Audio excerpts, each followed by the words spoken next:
Donc en fait, en obstétrique, donc on a 3 horaires de travail. Donc le matin, donc 6h45, 14h15. Normalement 14h15, mais c'est jamais 14h15. Donc l'après-midi, c'est 13h45, 21h15, jamais 21h15. Et la nuit, donc l'équipe de nuit arrive à 21h jusqu'à 7h.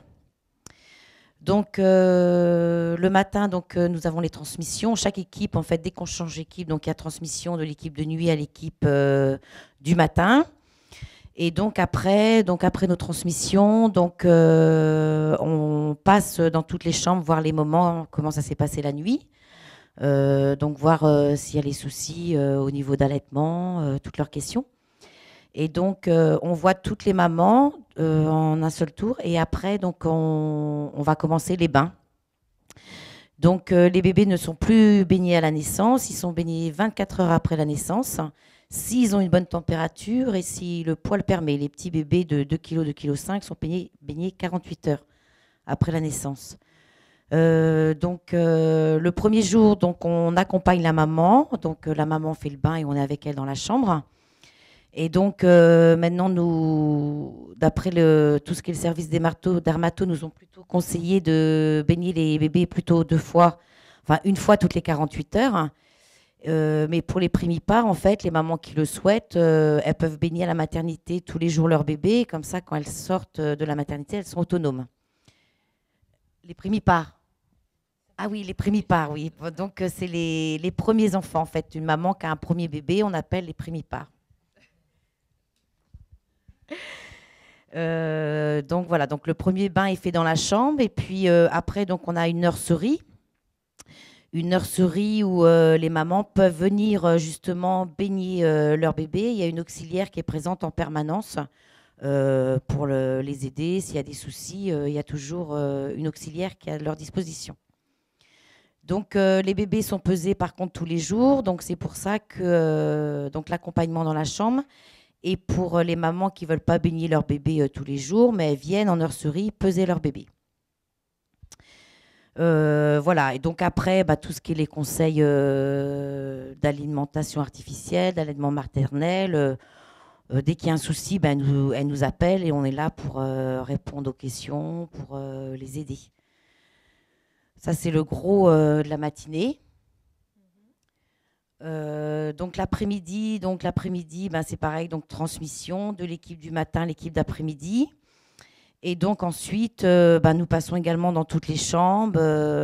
Donc là, ben, pour voir justement les soucis, les mises au sein, les problèmes pour les doses des biberons, ou voilà, si les bébés ont des soucis, les mamans nous appellent.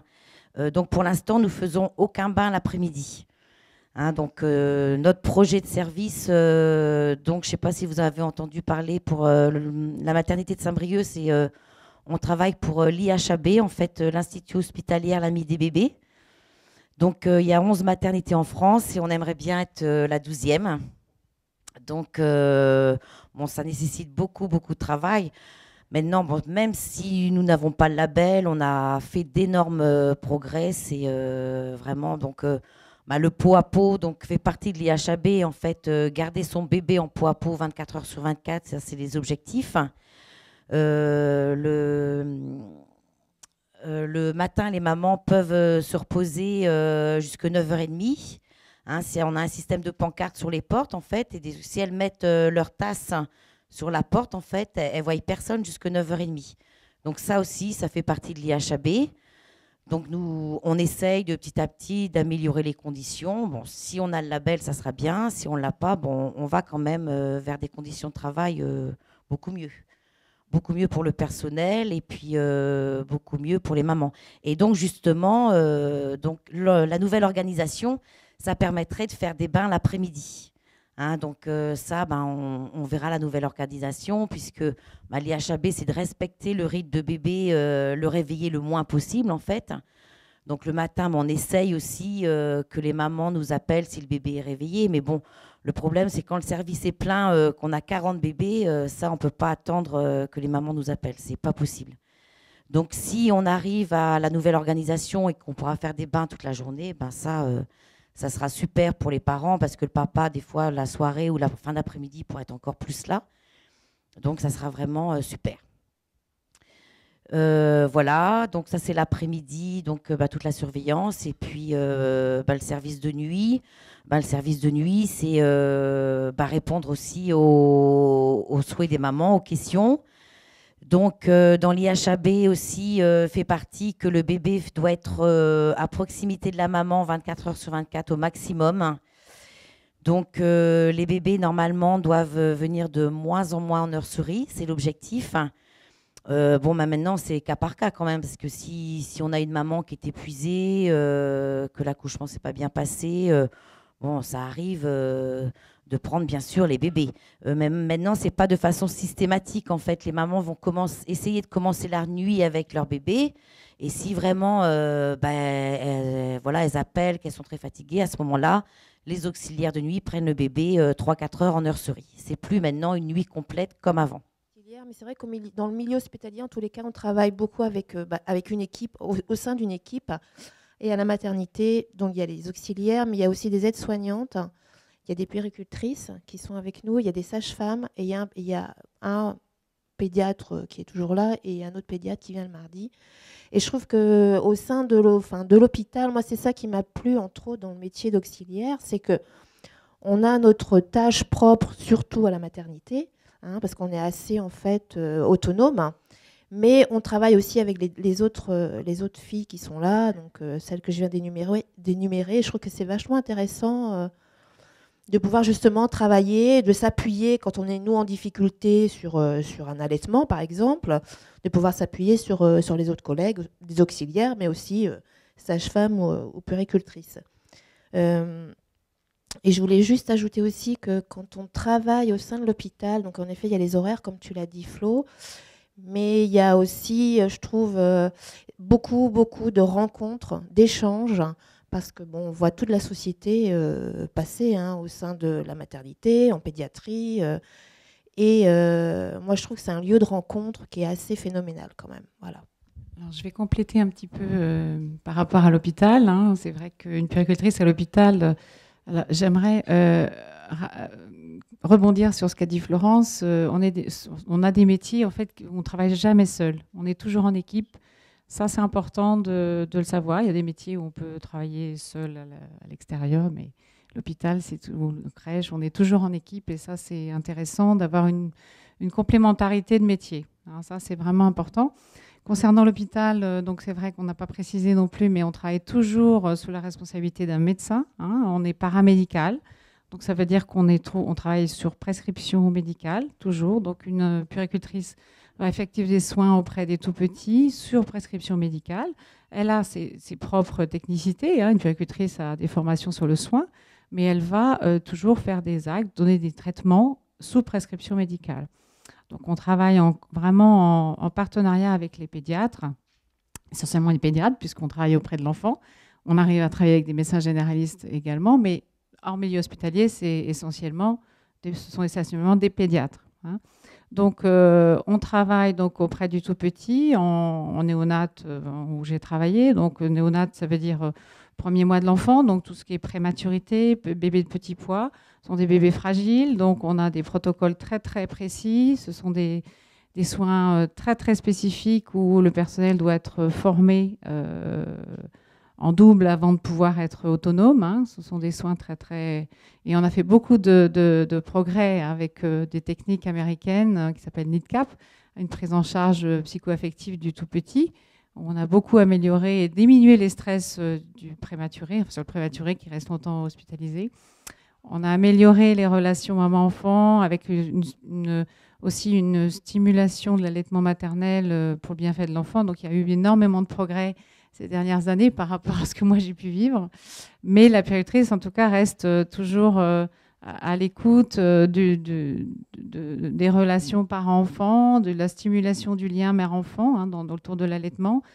Et au niveau de la pédiatrie, bien sûr, elle a, comme vous avez décrit, selon les spécificités des services, avec les traitements lourds de cancérologie aussi. Donc, elle effectue tous les soins très, très spécifiques, avec aussi une augmentation de la charge de travail en administratif, avec une transmission, une traçabilité de tous les soins.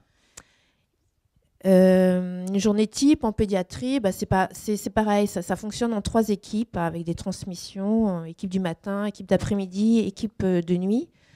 Les équipes sont formées en pédiatrie, tu as des infirmières puriculture, des auxiliaires et des agents, et les pédiatres et les internes. Psychologues, et qui est-ce qu'il y a encore ? Pédopsychiatre. Donc tu vas démarrer ta journée, en fait, les collègues de nuit vont te faire les transmissions, comment s'est déroulée la nuit, les difficultés qu'il y a eu avec tel et tel enfant, tu prends le relais. Et en fait, en pédiatrie, tu as 2 secteurs. Tu as un secteur, ce qu'on appelle nous les grands, donc ce n'est pas les bébés. Donc tu as un secteur bébé et un secteur grand. Après, tu vas dans un des 2 secteurs. Tu commences ta journée, donc tu commences en général, c'est prise de température, tu accompagnes, tu bosses quand même pas mal avec un binôme qui est l'infirmière ou l'infirmière puère avec qui tu vas travailler toute ta matinée ou tout ton après-midi. Et tu vas commencer à prendre en charge les enfants, tout ce qui est alimentation, les soins, l'hygiène. Donc ça, c'est sur des enfants, on va dire, pas bien portants évidemment, mais pas trop cassés. Et tu as des enfants avec qui tu as des pathologies beaucoup plus lourdes. On a des enfants handicapés, donc là, les soins d'hygiène et tout ça sont beaucoup plus lourds à prendre en charge. Ensuite, émotionnellement, moi, je suis encore novice. Mais, comment dire ? T'apprends sur le tas, t'apprends avec tes collègues. Moi, j'ai demandé à intégrer la maternité il n'y a pas très longtemps parce que l'été dernier, il y a eu une fin de vie à l'hôpital et voilà. Je préfère aller en mater maintenant, quoi. C'est pas facile. Et puis tu vois aussi une équipe qui a des moyens qui ne sont pas forcément toujours, comment dire, au niveau de ce qui devrait être. Donc c'est vrai qu'émotionnellement, t'en prends plein la tête, hein, c'est clair. Mais en même temps, la pédiatrie, c'est aussi des moments avec des enfants qui te donnent des leçons de vie et des choses. Voilà quoi. Donc c'est un tout. C'est sûr qu'en maternité, on n'aura pas ça. Quoique, quand ça arrive, par contre, c'est chape de plomb en maternité. Parce qu'en effet, quelquefois, il y a quand même des... c'est extraordinaire. Hein. Quand j'ai extraordinaire, c'est-à-dire que ça n'arrive pas très, très souvent. Mais quand ça arrive, c'est vrai que... voilà, après, il ne faut pas hésiter à passer à la maternité ou à l'hôpital. Et puis, on vous fait faire le tour du propriétaire et vous montrer les locaux. Ça, je pense que c'est possible. C'est vrai que tout à l'heure, je disais, on vit des choses émotionnelles très fortes avec les gens qu'on rencontre. Là, c'est vrai qu'on touche les enfants, donc c'est encore plus sensible. Quand on choisit ces métiers-là, ce sont quand même des fibres émotionnelles quand même très, très fortes pour nous. Je pense que ce qui est très important dans les services, malheureusement, c'est vrai qu'on est un peu pressé comme des citrons, c'est de pouvoir en échanger entre collègues quand il se passe des choses très difficiles.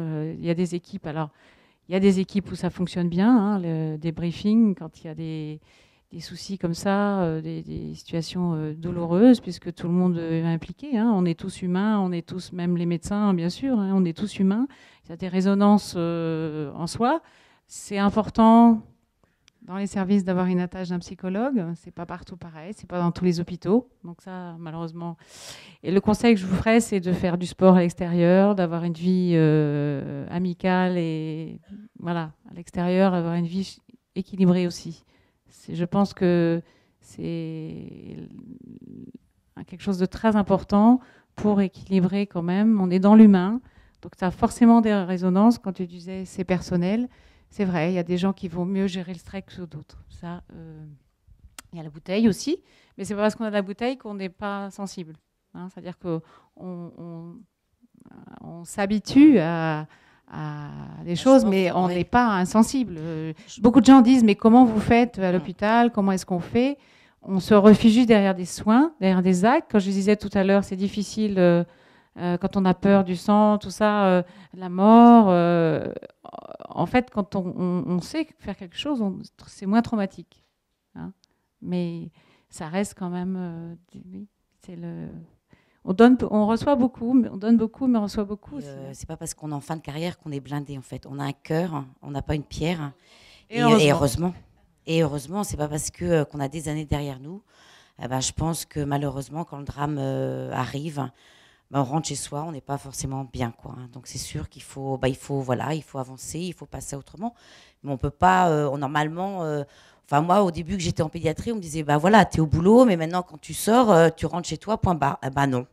Alors au début, je me suis dit, c'est moi, quoi. C'est moi qui prends trop sur moi. Bon, c'est vrai que peut-être, quand j'ai décidé de quitter la pédiatrie, j'ai vécu quelque chose avec un enfant et c'est sûr, je me suis beaucoup remis en question trop. Faut essayer de mettre des barrières. Mais bon, voilà, ça s'est passé comme ça. Et puis, je regrette rien d'ailleurs. Mais faut pas oublier qu'on est professionnel. Et puis, mais bon, le cœur parle. Et puis, voilà, on n'a pas une pierre. Et puis, donc, je pense qu'on peut arriver en fin de carrière et être toujours le drame. Et heureusement, oui, comme on dit, heureusement qu'on n'est pas, voilà, j'ai eu un décès, puis tout va bien maintenant. Heureusement. On réfléchit de plus en plus dans les institutions, justement, à la bientraitance du personnel aussi. Parce que il est évident que même si on a de la bouteille, comme tu dis, on est humain. Et après, ça dépend aussi de ce qu'on vit dans sa vie personnelle, évidemment. Une jeune maman qui a un enfant du même âge, même si on dit on est au boulot, on fait des transpositions, c'est évident. Mais ce sont quand même des beaux métiers. Alors déjà, de ma formation en tant que puéricultrice et infirmière, c'est vrai qu'on a un module sur l'accompagnement des gens en fin de vie ou sur la mort qui est plus conséquent, je pense. Nos études sont plus longues, donc c'est quand même beaucoup plus conséquent. Donc je pense qu'on est mieux préparé du part de nos études. Et puis, de mon expérience, c'est vrai que... moi je travaillais dans un service de cancéro, donc c'était des adultes, mais c'est vrai qu'il m'est arrivé de passer des week-ends où j'ai eu 5 décès. Des gens qu'on avait accompagnés pendant des mois et des mois.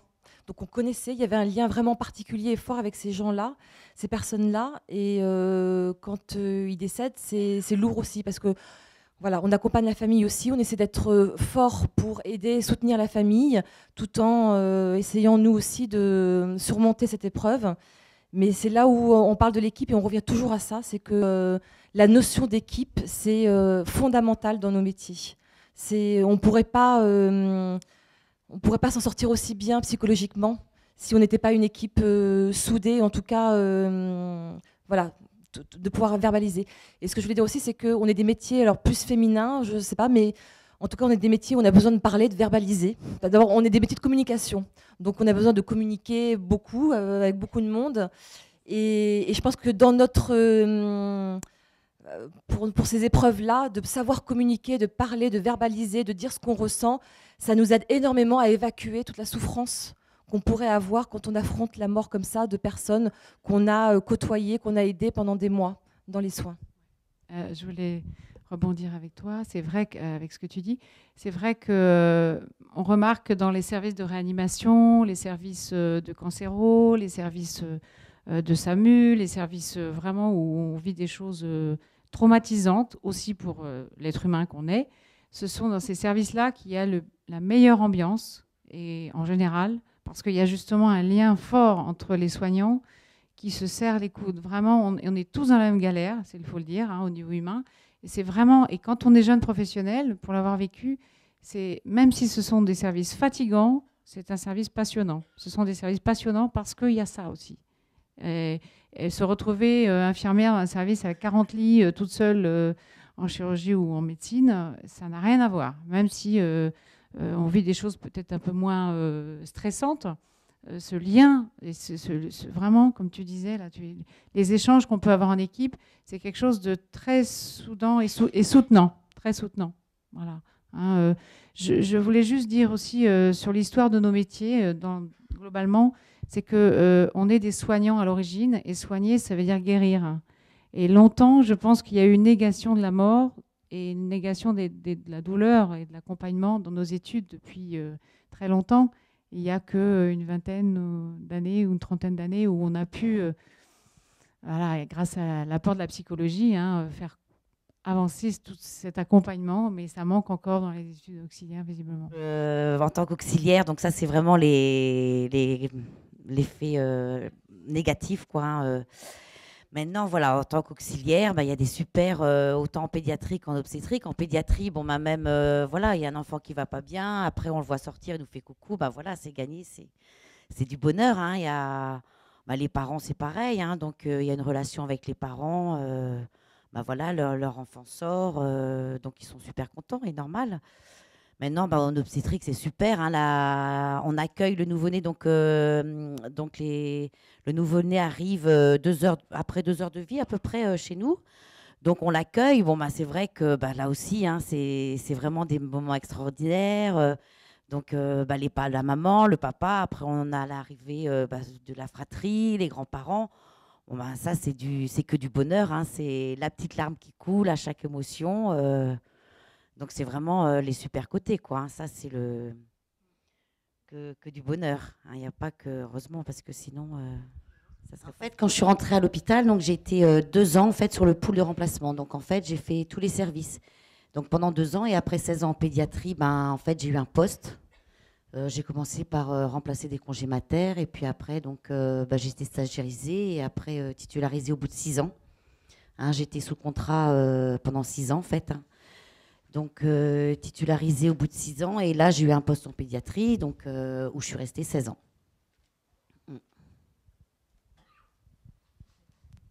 C'est plus 6 ans maintenant, la titularisation.